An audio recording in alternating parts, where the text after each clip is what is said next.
à tous ceux qui viennent de me voir montrer le panorama splendide de ma chambre ici au 18e étage de l'hôtel intercontinental à Istanbul. Eh bien, puisque je suis à Istanbul, je vais vous parler de la langue turque.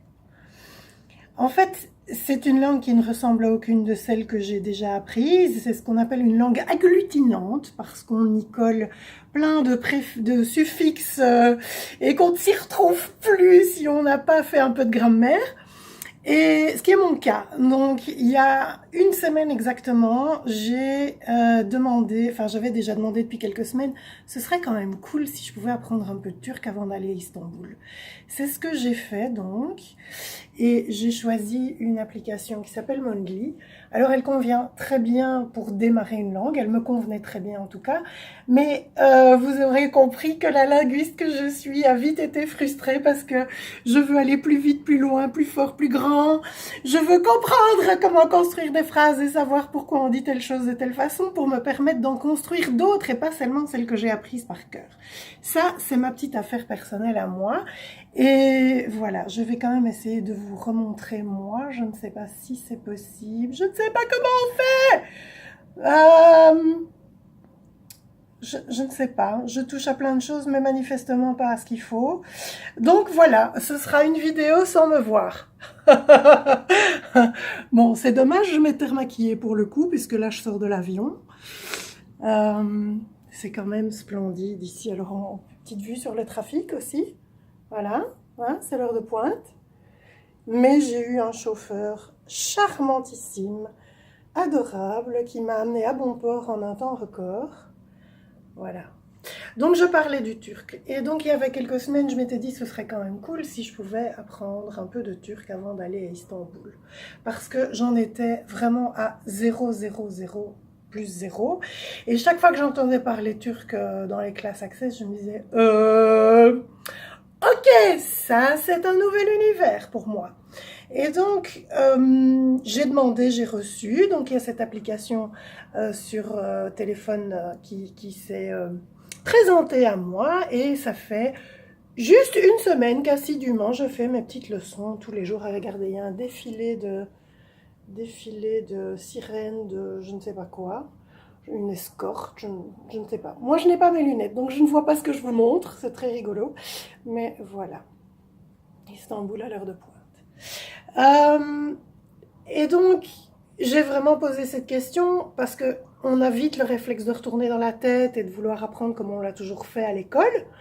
Et donc, c'est toujours revenir à cette question, quelle énergie, espace et conscience est-ce que je peux être pour être l'énergie du turc avec totale aisance et de puiser dans toutes les vies où j'ai parlé couramment le turc ou une langue turque. Et c'est marrant parce que ça m'a ramené ce matin à un souvenir d'enfance, parce que dans le groupe des langues turques, il y a aussi l'ouzbek.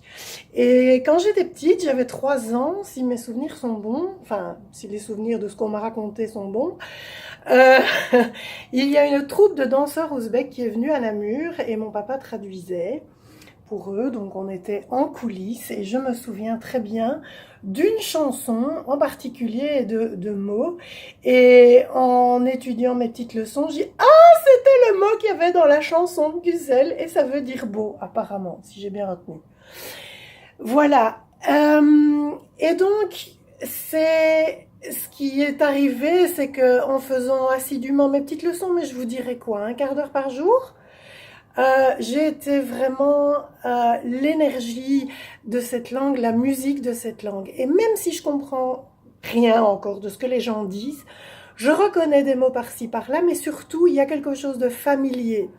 Et je sais que j'ai capté la musique. Et bon, vous me direz, un de mes talents, c'est de pouvoir prononcer à peu près n'importe quoi.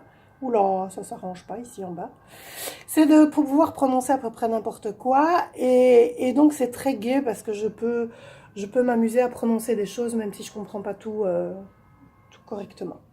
Voilà, donc c'est une invitation aussi à vous pour dire que voilà, cet outil, de quelle énergie, espace et conscience est-ce que je peux être, moi, mon corps, mes organes de phonation et d'audition en particulier, pouvons-nous être pour être l'énergie de la langue turque avec totale aisance. Et donc, en arrivant ici, il y avait comme une espèce de familiarité, j'étais là, ah ouais, je connais la musique. Et du coup, on aborde les choses très différemment que si on se retrouvait dans un environnement où tout nous paraît totalement étranger. Et donc le fait de m'être baignée une semaine dans cette musique, dans ces mots, dans ces structures qui sont très particulières pour nous, euh, Européens occidentaux, de langue enfin, latine, romane ou même germanique, qui ont beaucoup de racines communes. Ici, on entre dans un univers complètement différent. Voilà, donc c'est ma première expérience du turc.